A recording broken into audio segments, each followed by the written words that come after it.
Hola, ¿qué tal? Bueno, la idea de esta presentación es realizar algunas consideraciones adicionales a lo que han sido las recientes modificaciones en la definición de residencia fiscal para personas físicas en nuestro país.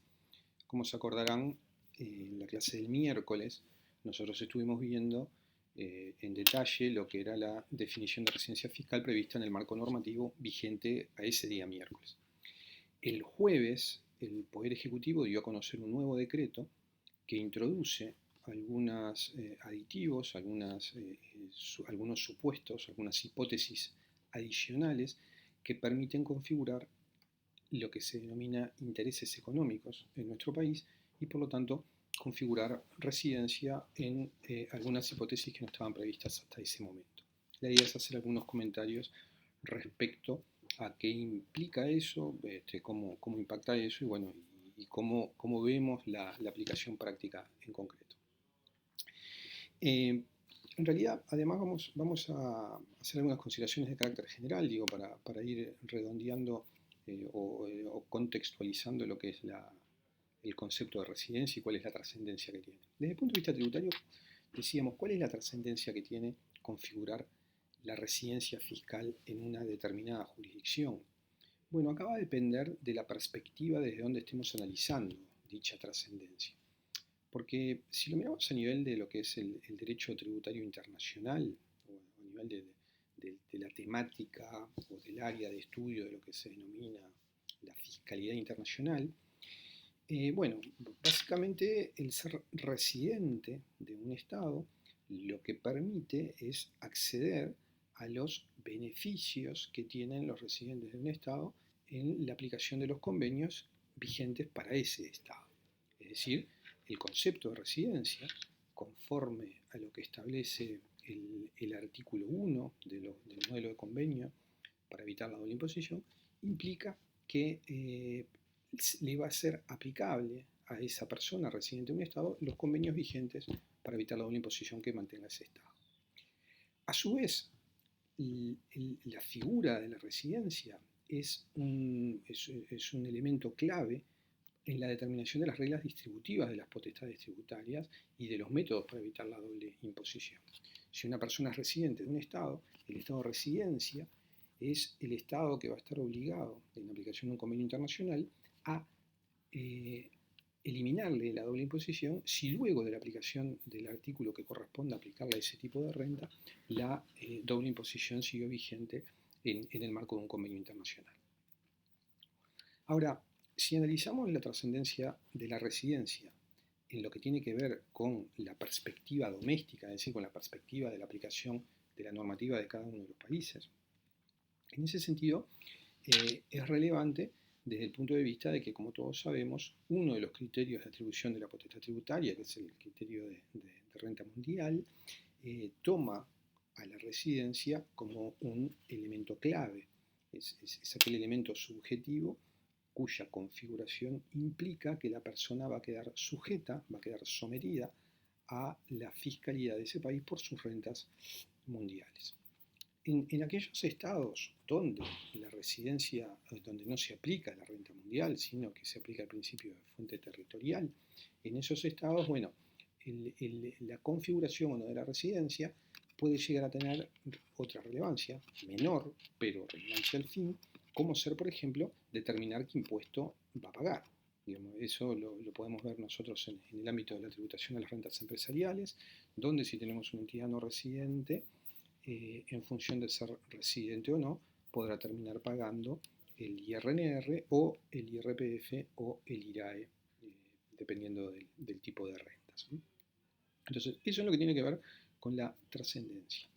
Ahora, ¿por qué esto ha causado tanto ruido o tanta trascendencia? Porque hay tantos extranjeros que pueden querer adquirir la residencia fiscal uruguaya. ¿Qué es lo que proporciona Uruguay que puede ser de interés para uno residente pasar a ser residente en Uruguay? Bueno, básicamente ahí tenemos tres aspectos a considerar. El primero puede ser porque aquí se pagan menos impuestos que en su país de origen, sobre todo si miramos lo que es la región, si nos comparamos con Argentina y con Brasil, la carga tributaria en Uruguay es menor, es sensiblemente menor que en esos países, y por lo tanto puede ser atractivo para ellos querer ser residente en nuestro país. También puede ser atractivo un segundo motivo por el cual un no residente puede querer ser residente en Uruguay, y es para aprovecharse de la red de convenios que tenga Uruguay. Uruguay en los últimos años ha logrado tejer una red de convenios interesante, diría que en América Latina es de las más interesantes, y por lo tanto, si el país de origen de ese no residente que pretende ser residente uruguayo no tiene convenios con una determinada jurisdicción, le puede convenir adquirir la residencia en Uruguay. Y también puede interesarle adquirir la residencia en Uruguay para desviar el flujo de información financiera en el marco del intercambio automático de información, que sobre esas cuestiones vamos a volver ahora. Entonces, pero vamos a ver un ejemplito de cada una de estas cuestiones, porque acá se pagan menos impuestos. Bueno, veamos, hagamos un análisis comparado, digo, con la región más inmediata. Supongamos una persona física residente en Uruguay obtiene rentas financieras en el exterior, supongamos intereses bancarios. En ese caso, en Uruguay, lo que va a pagar, Uruguay aplica renta mundial sobre estas rentas, en Uruguay va a terminar pagando una alícuota de un 12% y no paga impuesto al patrimonio por esos activos en el exterior. Si en cambio ahora esta persona, en lugar de ser residente uruguayo, fuera residente argentino, por la misma colocación, por la misma renta, va a terminar pagando un 35%, notoriamente más del doble, casi el triple, y va a pagar además impuesto al patrimonio, cosa que en Uruguay no. Si estamos hablando de Brasil, bueno, aquí estaríamos hablando que la persona estaría pagando un 27.5, con lo cual estaríamos en unos 270,50 y no pagaría impuesto al patrimonio. Como se ve, el impuesto en Uruguay el nivel de la imposición es considerablemente más bajo, significativamente más bajo que en los países vecinos. Pero a esto además hay que agregarle que en nuestro país tenemos un régimen de impatriados, que ahora lo vamos a analizar en unos minutos. Es decir, si alguien viene de Uruguay y se convierte en residente, por ese año más los 5 siguientes no va a estar pagado, con lo cual ahí la diferencia es abismal en cuanto al nivel de imposición entre nuestro país con la región. Esto además se agrava, o sea, esta diferencia se agrava o se incrementa en la medida que el gobierno acaba de anunciar que ahora ya no van a ser 5 años este régimen promocional para impatriados, sino que además lo va a duplicar, es decir, que va a ser, donde antes decía 5, ahora van a ser 10 años, con lo cual muchísimo más beneficioso para adquirir la residencia en nuestro país.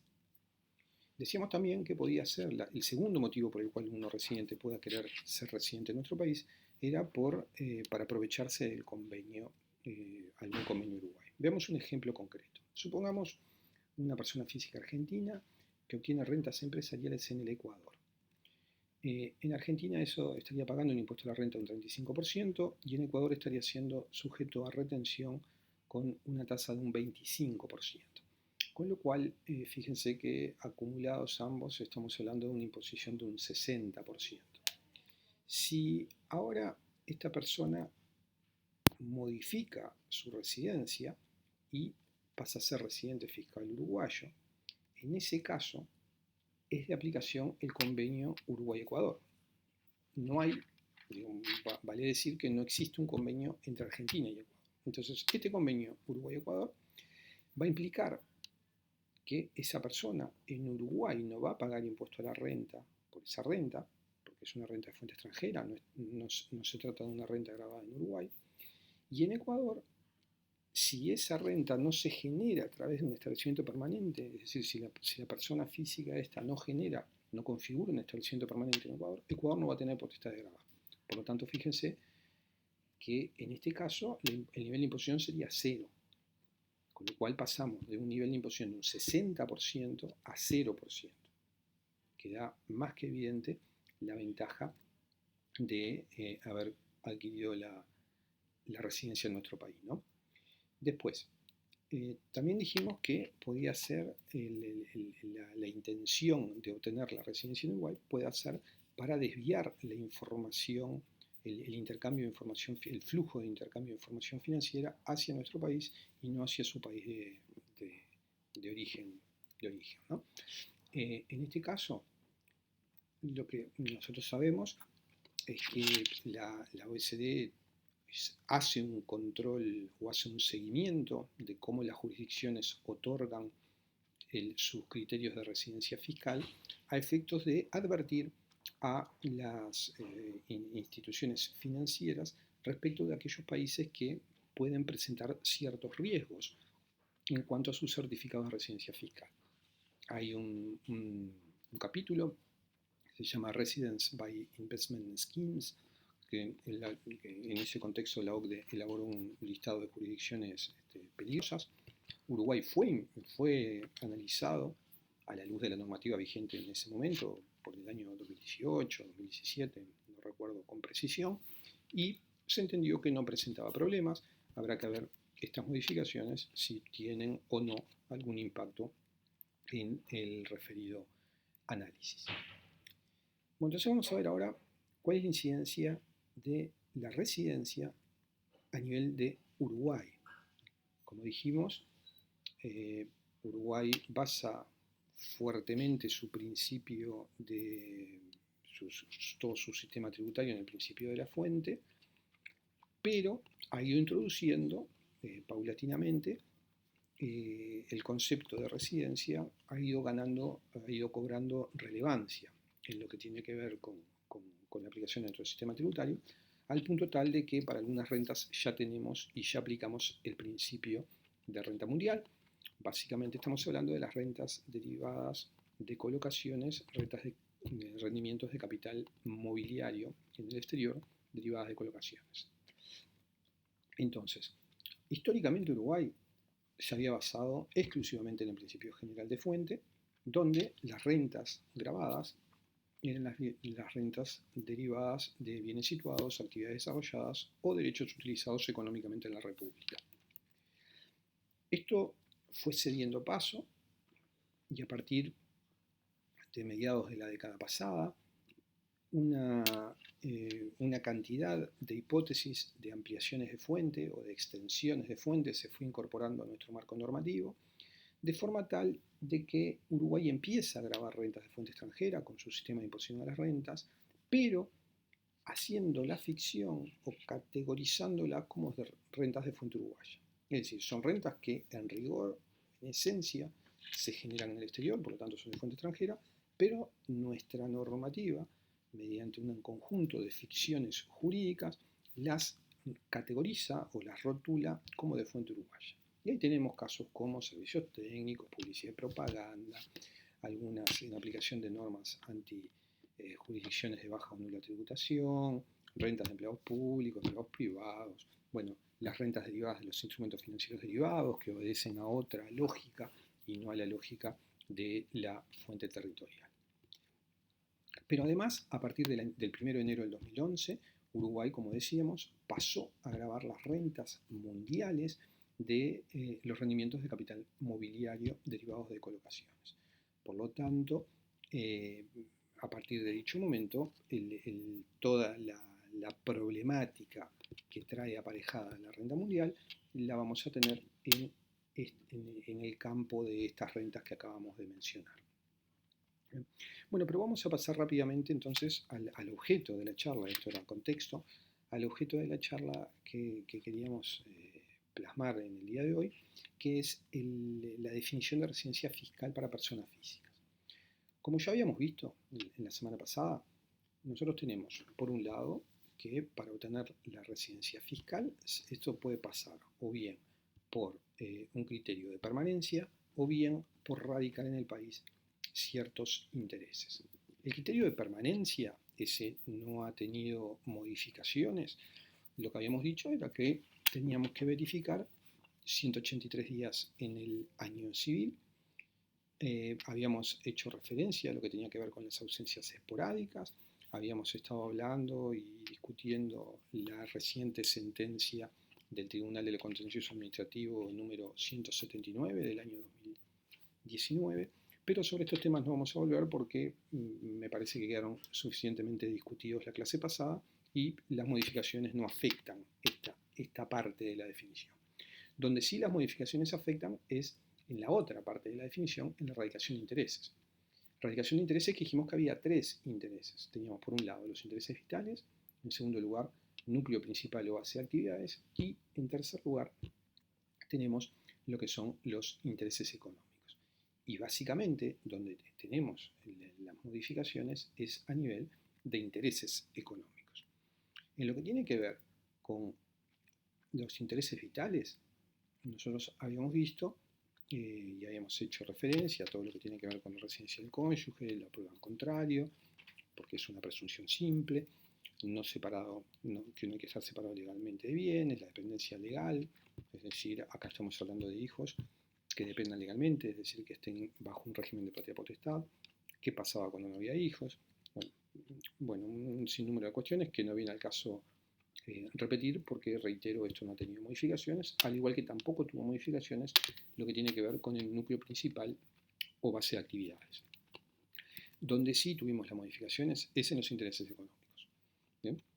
Hasta acá en la pantalla tenemos lo que vimos en la clase pasada, donde vimos que habíamos visto que tuvimos distintos periodos en cuanto a la reglamentación de los intereses económicos.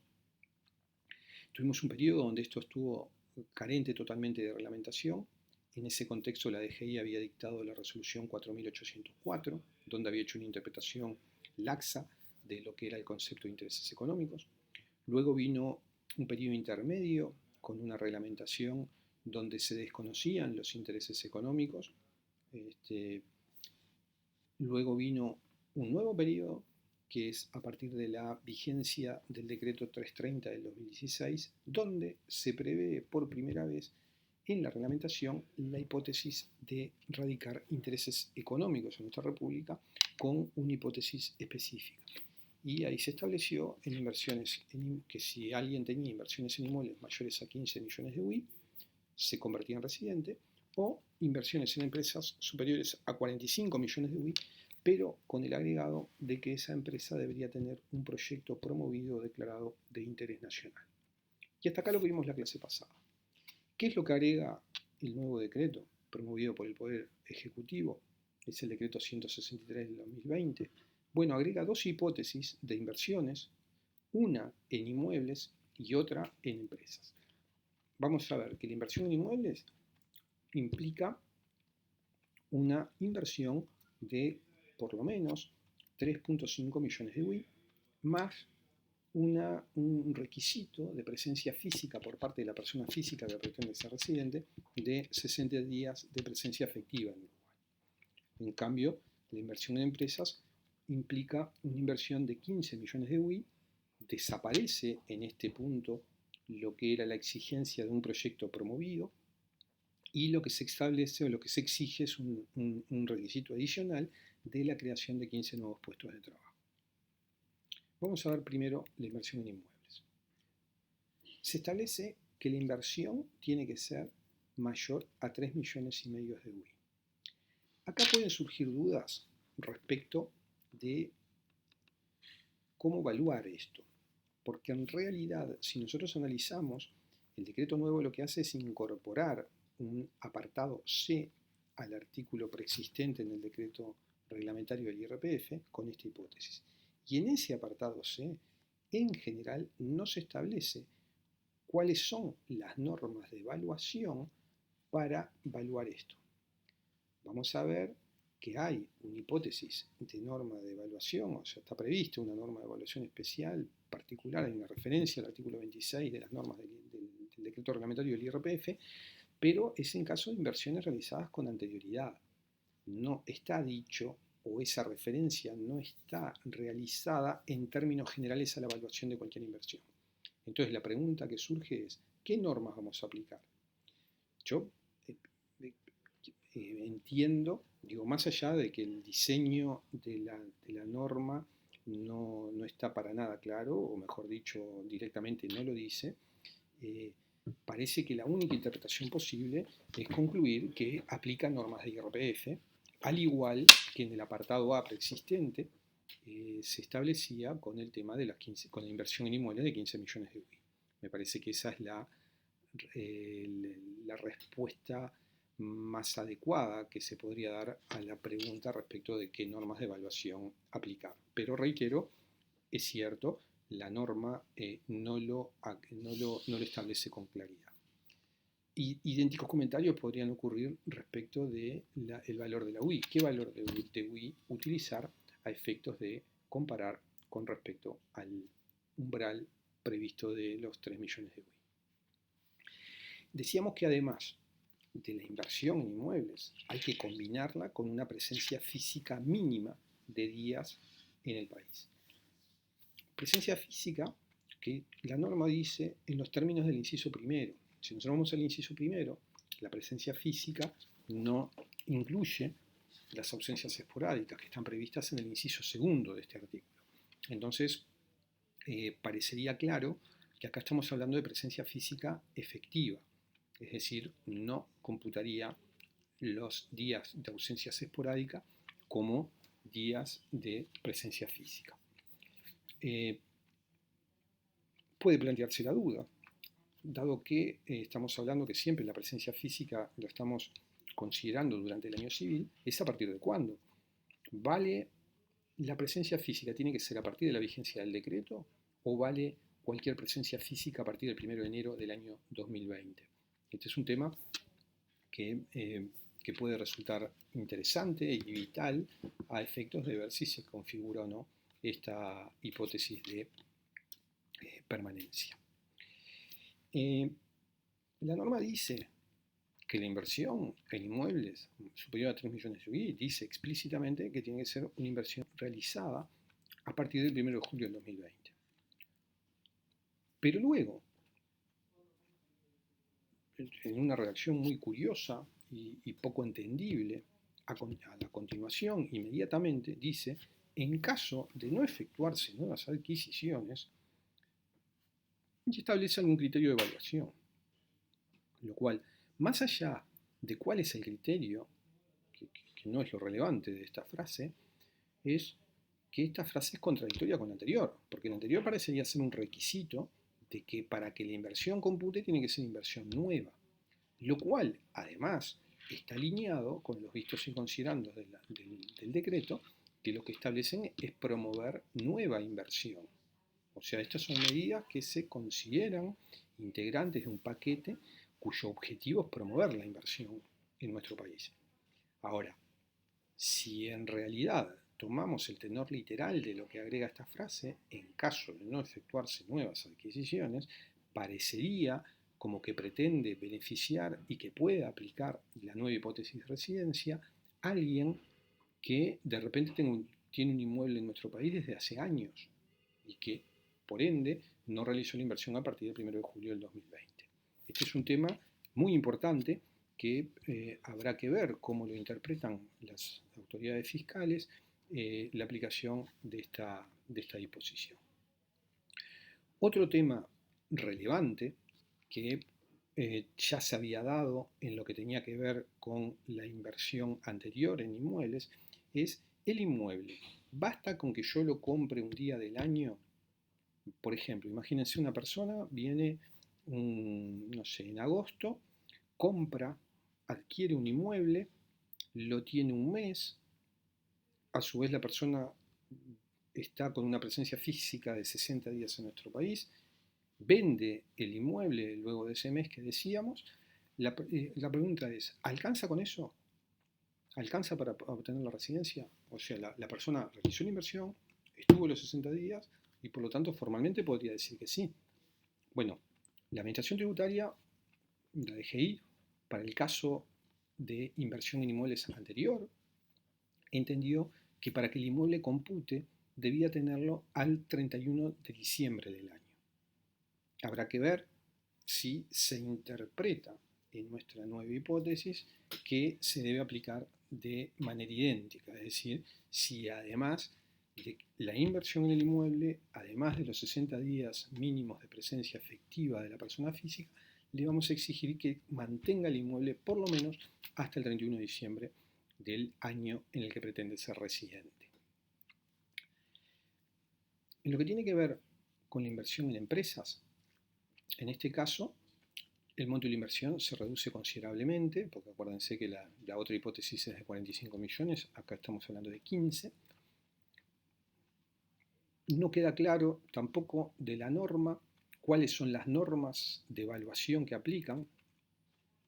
Creo que no va a haber dudas en concluir que son las normas del IRAE, pero desde el punto de vista del diseño de la disposición, esto no queda claro. Seguramente haya que concluirlo, pero no es lo que queda claro. Acá sí se establece en términos rotundos que la inversión tiene que ser realizada a partir del 1 de julio del 2020, con lo cual acá sí claramente está alineado a lo que son la parte dispositiva de la norma. Y acá se establece un requisito adicional, además de la inversión, y es que esta inversión debe generar por lo menos 15 nuevos puestos de trabajo durante el año civil. Le puse aquí entre comillas nuevos porque esta palabra puede generar algún problema, porque ¿qué quiere decir puestos nuevos? En realidad la norma no habló cuando habla de la cantidad de puestos de trabajo, no habla de promedios, sino que habla de nuevos puestos.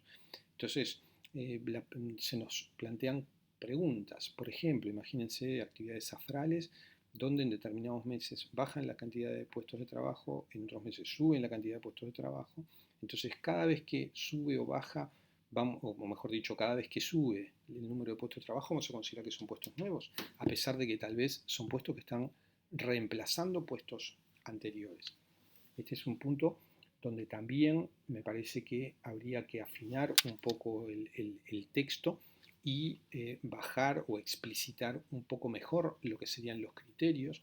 Seguramente acá podemos tomar como antecedente un decreto relativamente reciente vinculado a servicios compartidos. O sea, creo que hay modelos de donde donde se pueden llegar a generar redacciones o fórmulas que den certeza y garantías para todas las partes. Acá estamos hablando de que los puestos se tienen que generar durante el año civil, dice la norma. Pero, ¿esto qué es? ¿Alcanza con generar 15 puestos una vez en la vida de la empresa y a partir de ahí ya quedó como residente para toda la vida ese inversor? ¿O esto implica durante cada año civil? Lo cual implicaría un incremento continuo, año tras año, de 15 puestos de trabajo, lo cual tampoco parece demasiado razonable, con lo cual, bueno, habrá que ver cómo se termina interpretando eso. Otra cosa que no está dicha es cuánto hay que mantener esos puestos de trabajo, porque está bien, la empresa genera los 15 nuevos puestos de trabajo genuinos de jornada completa, como establece la disposición, pero resulta que a los 15 días los da de baja. ¿Alcanza?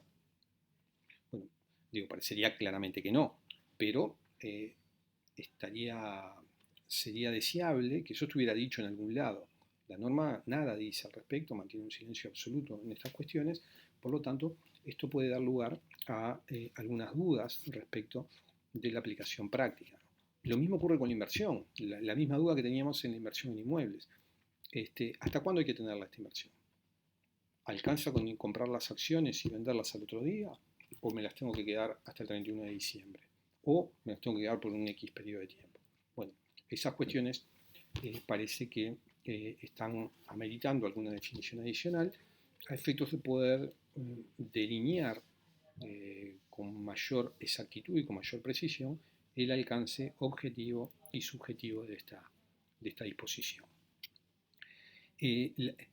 Además de este decreto que se dio a conocer la semana pasada, también se dio a conocer la intención del Poder Ejecutivo de promover modificaciones en lo que se denomina el régimen de impatriados.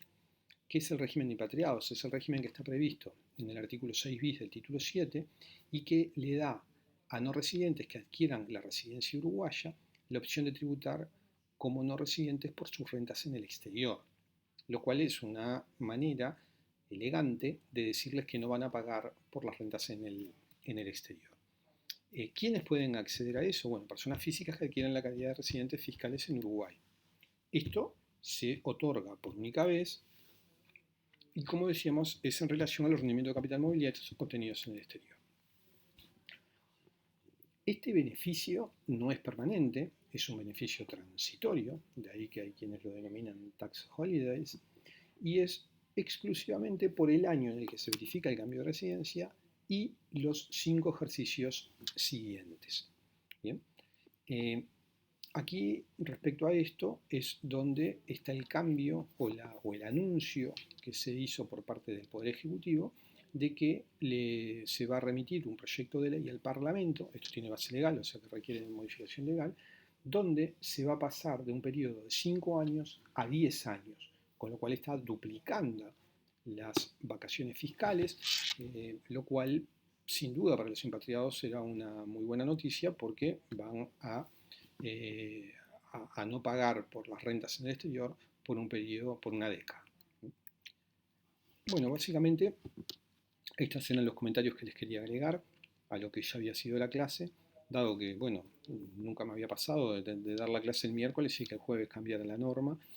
Me pareció que, bueno, que estaba bueno o que se imponía algunas reflexiones o consideraciones adicionales, más allá de que lo que les he manifestado o trasladado es un conjunto de dudas respecto de la aplicación concreta de la norma, de cómo finalmente se terminará aplicando.